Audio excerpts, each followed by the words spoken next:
नमस्कार, अभियान में आपका स्वागत है। मैं हूं राशिद। आज अभियान में एक ऐसा मुद्दा उठाने जा रहे हैं जिसे लगातार हिंदू भावनाओं से जोड़कर देखा जाता है। हम बीफ यानी गोमांस की बात कर रहे हैं। हाल ही में केंद्रीय गृह राज्य मंत्री किरेन रिजिजू ने बीफ खाना कबूल किया, लेकिन बयान पर बवाल होता देख यू टर्न भी ले लिया। बीजेपी के नेता मुख्तार अब्बास नकवी ने तो गोमांस खाने वालों को पाकिस्तान जाने की नसीहत भी दे डाली। महंत आदित्यनाथ भी इस नूरा कुश्ती में कूद ही गए।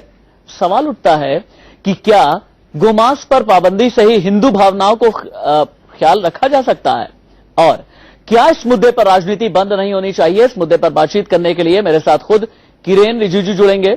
शिवसेना के प्रेम शुक्ला भी हमारे साथ होंगे। साथ ही मुंबई से हमारे साथ रजा मुराद जुड़ना है और लखनऊ से मौलाना अंसार रजा भी साथ होंगे। सभी से इस मुद्दे पर बातचीत होगी, लेकिन सबसे पहले बीफ पर हुए सबसे ताजा विवाद को तफसील से जान लीजिए। For example, I eat beef. I am from Arunachal Pradesh. Can somebody stop me? केंद्र सरकार में गृह राज्य मंत्री किरेन रिजिजू के इस बयान के सामने आने के बाद से बीफ पर महाभारत छिड़ी हुई है। बीजेपी के कई नेता आमने सामने आ गए हैं। Can somebody stop me? केंद्र सरकार में गृह राज्य मंत्री किरेन रिजिजू के इस बयान के सामने आने के बाद से बीफ पर महाभारत छिड़ी हुई है। बीजेपी के कई नेता आमने सामने आ गए हैं। I eat beef. गौ हत्या पर पूर्ण प्रतिबंध लगे। पूरी महाभारत आपको दिखाएं, उससे पहले सुनिए किरेन रिजिजू ने बीफ पर क्या कहा और कैसे यू टर्न ले लिया। दरअसल केंद्र सरकार में मंत्री बनने के बाद किरेन रिजिजू पहली बार मिजोरम की राजधानी आइजोल गए थे। वहीं पर गृह राज्य मंत्री ने बीफ से जुड़ा विवादास्पद बयान दे डाला। So we have to honor the sentiment of each place and each location. For example, I eat beef. I am from Arunachal Pradesh. Can somebody stop me? So let us not be touchy about somebody's practices and try to inflict on ourselves. ये बयान सामने आते ही सियासी जंग शुरू हो गई। रिजिजू के इस बयान को बीजेपी नेता मुख्तार अब्बास नकवी के उस बयान का जवाब माना गया है जिसमें नकवी ने गोमांस खाने वाले लोगों को पाकिस्तान जाने की नसीहत दी थी। अगर कुछ लोग गोमांस खाने के लिए मरे जा रहे हैं तो यहाँ उन्हें यह नहीं मिलेगा। वो पाकिस्तान, अरब देश या दुनिया के किसी भी दूसरे हिस्से में जाकर गोमांस खा सकते हैं। नकवी के बयान पर विपक्ष ने हंगामा मचाया था, लेकिन किरेन रिजिजू के बयान पर तो बीजेपी नेता ही ऐतराज जता रहे हैं। योगी आदित्यनाथ ने बिना नाम लिए किरेन रिजिजू पर सीधा हमला बोला है। I eat beef. I am from Arunachal Pradesh. Can somebody stop me? तो मुझे लगता है कि गोमांस खाना भारत के अंदर किसी जाति, मत, मजहब या संप्रदाय का मौलिक अधिकार नहीं हो सकता है। योगी आदित्यनाथ ने गो हत्या पर पूर्ण प्रतिबंध की मांग भी की है। बहरहाल बयान पर बवाल मचने के बाद किरेन रिजिजू ने यू टर्न ले लिया है। उन्होंने अपने बयान से ही पल्ला झाड़ दिया है। मेरे बयान को गलत ढंग से दिखाया जा रहा है। जब प्रेस और सिविल सोसाइटी के लोगों ने मुझसे सवाल किया कि क्या गोमांस खाने वालों को पाकिस्तान जाना होगा, तब मैंने कहा कि भारत एक धर्मनिरपेक्ष देश है। अलग अलग हिस्से के लोगों की खाने की आदतों को बदला नहीं जा सकता। गोमांस पर मचे घमासान पर विपक्ष ने भी सवाल खड़े किए हैं। विपक्ष सरकार से अपना स्टैंड साफ करने की मांग कर रहा है। भारतीय जनता पार्टी इस देश के हर धर्म को मानने वाले इंसान को अपनी तरीके से चलाना चाहते हैं। तो सबसे पहले देश के गृह राज्य मंत्री को पाकिस्तान भेजना चाहिए और उनका वीजा भी तैयार करवाना चाहिए, तभी नकवी जी का वक्तव्य सही माना जाएगा। पार्टी को और पूरी कैबिनेट को ये तय करना चाहिए कि इस मसले पर उनका क्या स्टैंड है और तब सार्वजनिक बयान देना चाहिए। लेकिन ऐसा लगता है कि बयान देने की होड़ है। सवाल उठता है कि क्या गोमांस के मुद्दे से ही हिंदू भावनाएं जुड़ी हुई हैं, और क्या वजह है कि कैमरे पर बीफ खाने का बयान देकर रिजिजू को पलटी मारनी पड़ी। अगर कोई और पार्टी का नेता इस तरह का बयान देता तो क्या बीजेपी मामले को इसी तरह ठंडे बस्ते में डाल देती? आइजोल से विकास शर्मा के साथ राकेश कुमार सिंह, इंडिया न्यूज, दिल्ली। चलिए, हमारे साथ प्रेम शुक्ला भी जुड़ चुके हैं। दोपहर सामना के आप एडिटर हैं, और इसके अलावा मौलाना अंसार रजा, मुस्लिम धर्मगुरु, हमारे साथ में मौजूद हैं। किरेन रिजिजू भी अब से थोड़ी देर के बाद हमारे साथ में जुड़ेंगे। प्रेम शुक्ला के पास सबसे पहले हम चलते हैं। प्रेम शुक्ला जी, बीफ की आड़ में हिंदू भावनाओं की आपको लगता नहीं कि राजनीति की जा रही है? बीफ का विरोध करना, जो बीफ खाने के समर्थन में जो लोग उतर आए हैं, क्या वो हिंदू भावनाओं के साथ खिलवाड़ नहीं कर रहे हैं?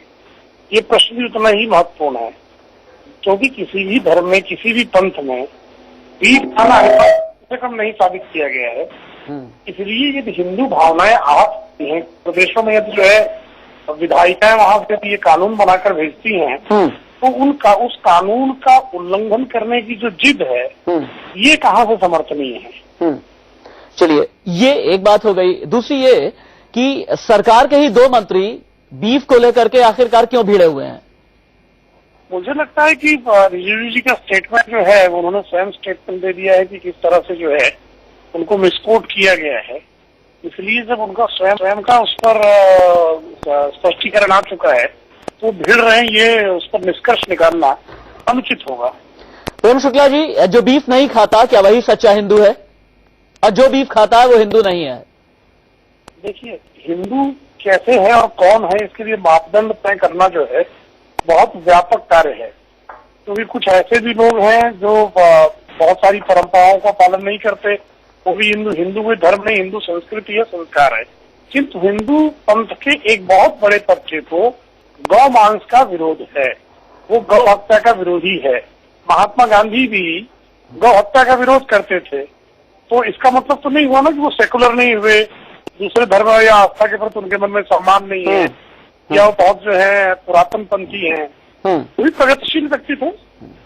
हाँ, पंडित मदन मोहन मालवीय भी प्रगतिशील व्यक्ति थे, और वीर सावरकर हिंदुत्ववादी थे, लेकिन वीर सावरकर का गौ हत्या के संदर्भ में अलग मत था। तो इसलिए आप हिंदुत्व को, हिंदू धर्म को से मत जोड़िए। ये एक बड़े वर्ग का ये कहना है कि खाना ठीक नहीं है, और यदि ये हमारे एक कृषि अर्थव्यवस्था होने के चलते यदि हमारे यहाँ विधायिका कानून बनाती है, तो बीफ खाने के लिए जिद करना, मुझे लगता है किसी की भावना का जो है बीफ पर बैन लगता है, किसी भावना हाथ है उसको। प्रेम शुक्ला जी, आप रहिए हमारे साथ में, आप फोन लाइन पर हमारे साथ में रहेंगे। रजा मुराद, जाने माने फिल्म टेलीविजन कलाकार, हमारे साथ में जुड़ चुके हैं। रजा मुराद जी, मेरा सीधा सवाल है, बीफ अगर बहुसंख्यक भावनाओं का मामला है, तो फिर इसे सांप्रदायिक रंग क्यों दिया जा रहा है?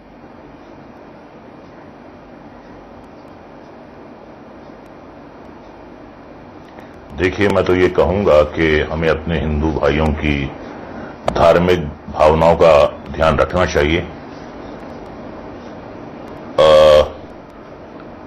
और जो बीफ पर बैन लगाया है महाराष्ट्र में, वो पहली स्टेट नहीं है जहां बैन लगा है। इससे पहले भी कई स्टेट्स हैं जहां बीफ पे बैन लग चुका है।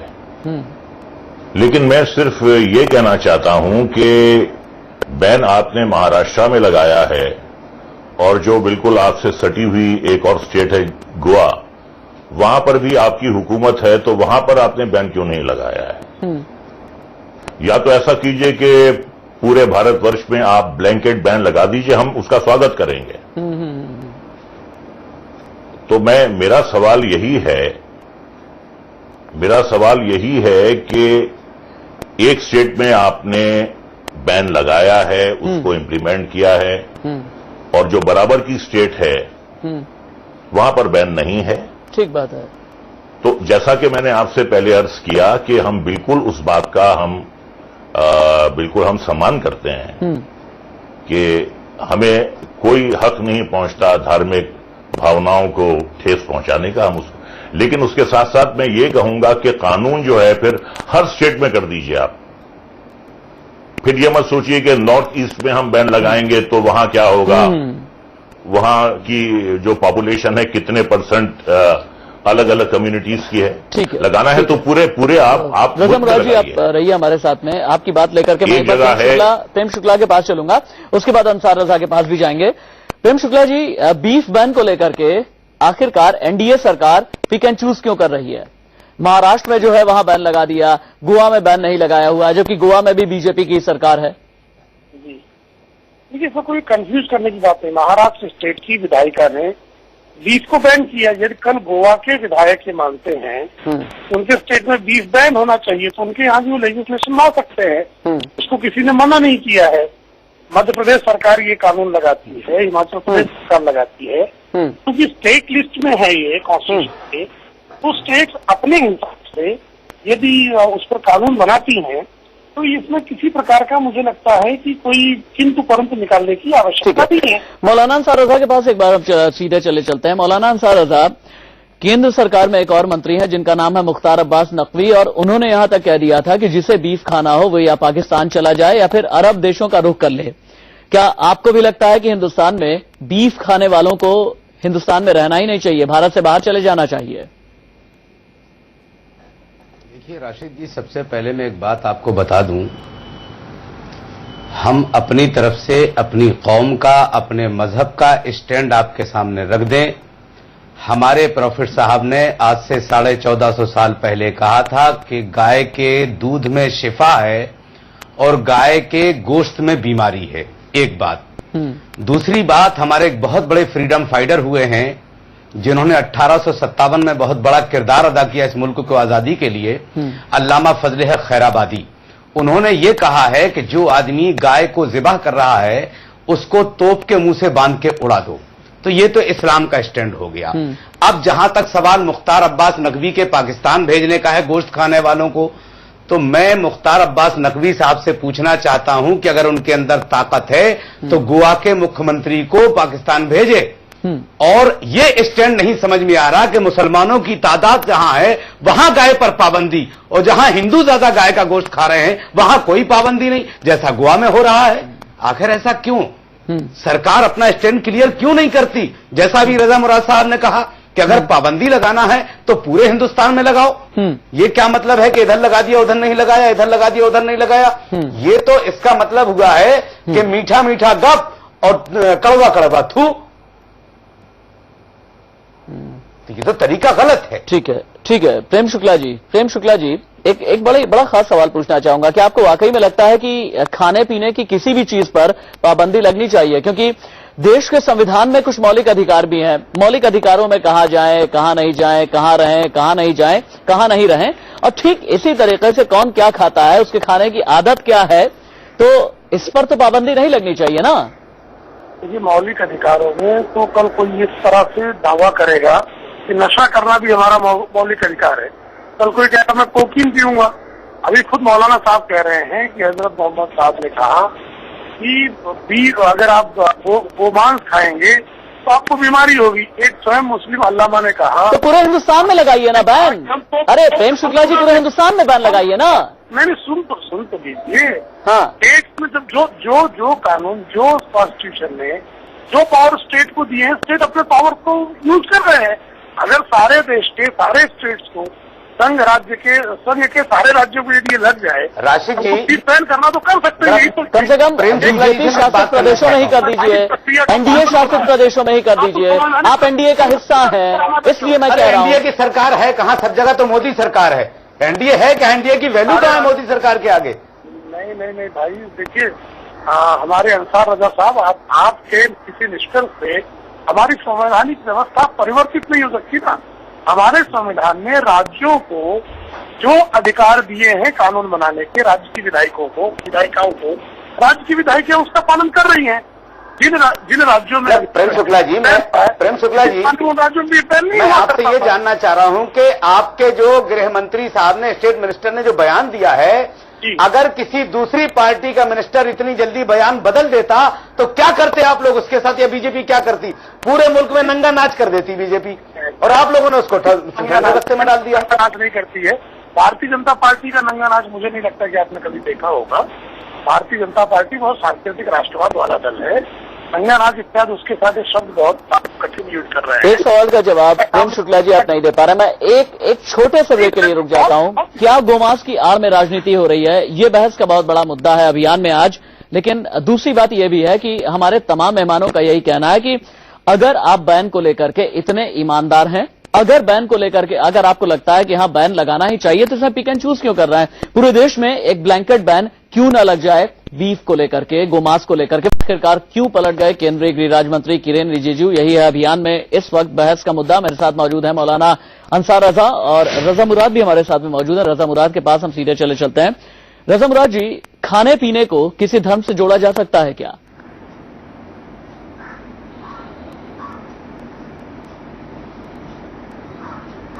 नहीं, मेरे ख्याल से बिल्कुल नहीं जोड़ना चाहिए, और जो लोग जोड़ते हैं वो गलत करते हैं। बिल्कुल नहीं जोड़ना चाहिए। और कुछ चीजें ऐसी हैं कि अगर आप ना भी खाएं तो आप जिंदा रह सकते हैं, ऐसा नहीं है।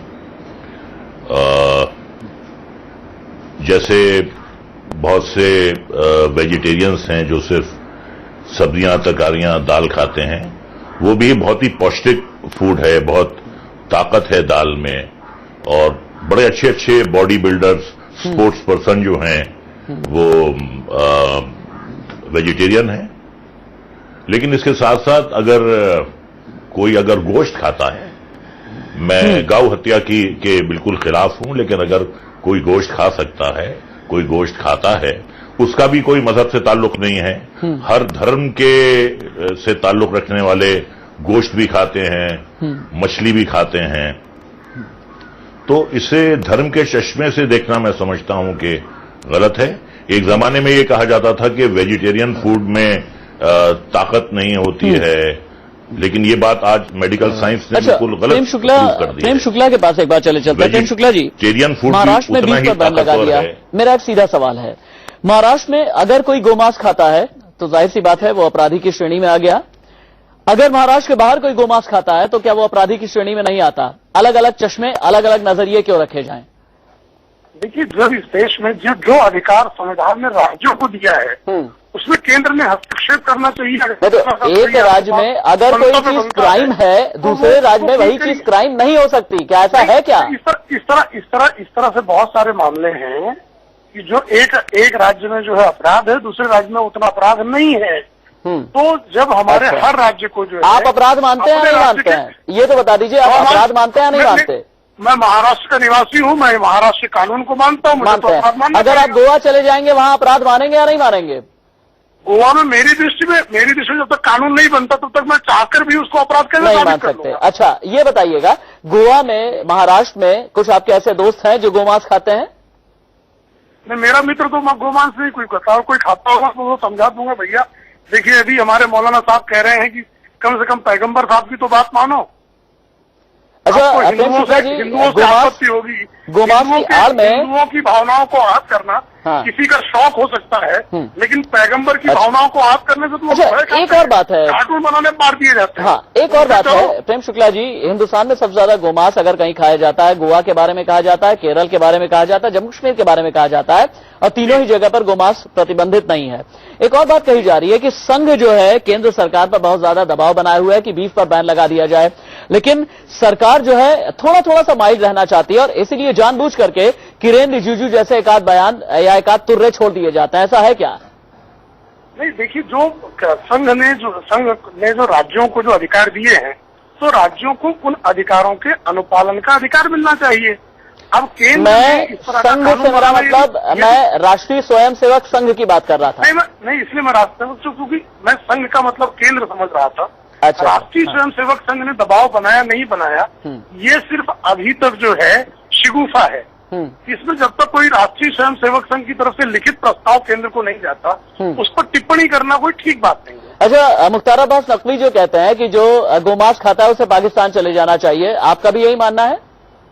नहीं, मेरा ऐसा मानना है कि गोमांस खाइए ही मत, वरना तो हमारे इमाम साहब बता रहे थे कि एक आलिम ने कहा तोप से उड़ा दो, तो तोप से उड़ाने से तो बहुत हल्की बात कह रहे हैं, पाकिस्तान चले जाने कम से कम जान तो बचेगी।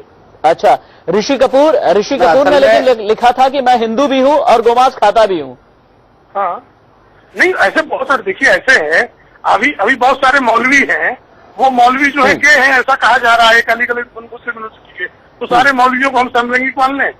तो अगर ऋषि कपूर जो है गौ मांस खा रहे हैं, बहुत सारे लोग जो हैं अपनी माँ के साथ व्यभिचार करते हैं, तो उनको आप क्या कहेंगे? ये आपका अपना निजी बयान है, इसे कतई हम एंडोर्स नहीं करते। लेकिन मौलाना अंसार रजा साहब, एक बात ये समझाइएगा, इस तरह के मामले दर्ज होते गोमांस का जब भी मसला आता है, इसे धर्म विशेष के साथ क्यों जोड़ दिया जाता है? इसे सांप्रदायिक रंग कौन देता है? मौलाना अंसार रजा।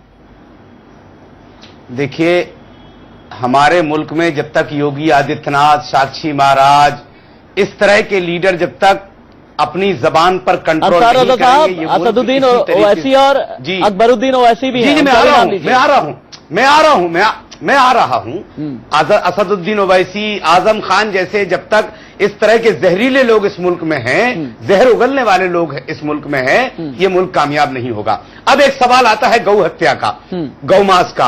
आप राजस्थान मेरे साथ चलिए, राशिद भाई, प्रेम शुक्ला जी को ले लीजिए, और जो लोग गौ हत्या पर पाबंदी लगा रहे हैं उनसे कहिए जरा राजस्थान आकर के देखें, हजारों लाखों गायें दर दर भटक रही हैं, उनको खाने को नहीं मिल रहा है, उनको पीने को नहीं मिल रहा है। क्यों वहां जाकर के सरकार काम नहीं करती है? क्या वो हमारी मां नहीं है?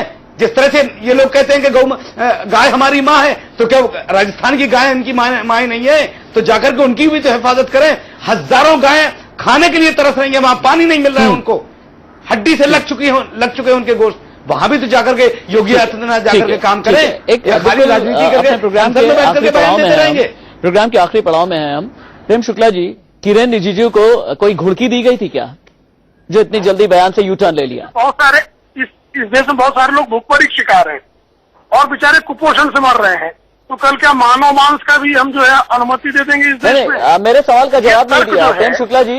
प्रेम शुक्ला जी, ये है कि योगी आदित्यनाथ जैसे लोग, जो चाहे वो कह रहे मंत्री हो या संतरी हो, मेरे कहने को उनको जाना चाहिए, राजस्थान देखना चाहिए ना। मैं कह रहा हूं कि इस देश में बहुत सारे लोग कुपोषण के शिकार हैं, भूख से मर रहे हैं, तो क्या उनके जीने का अधिकार आप छीन लेंगे? आपका मौलाना अंसार रजा साहब, रजा मुराद, आपका बहुत बहुत शुक्रिया। आप सभी का बहुत बहुत शुक्रिया इस डिबेट में हमारे साथ रहने के लिए। गोमांस की आड़ में आखिरकार राजनीति कर रहा है तो कौन कर रहा है? किरेन रिजिजू को क्या कोई घुड़की दी गई जो उन्होंने यू टर्न ले लिया? ये सब तमाम सवाल हैं जो अभी भी जस के तस बने हुए हैं। वक्त ब्रेक का हो चला है, लेकिन ब्रेक से पहले आप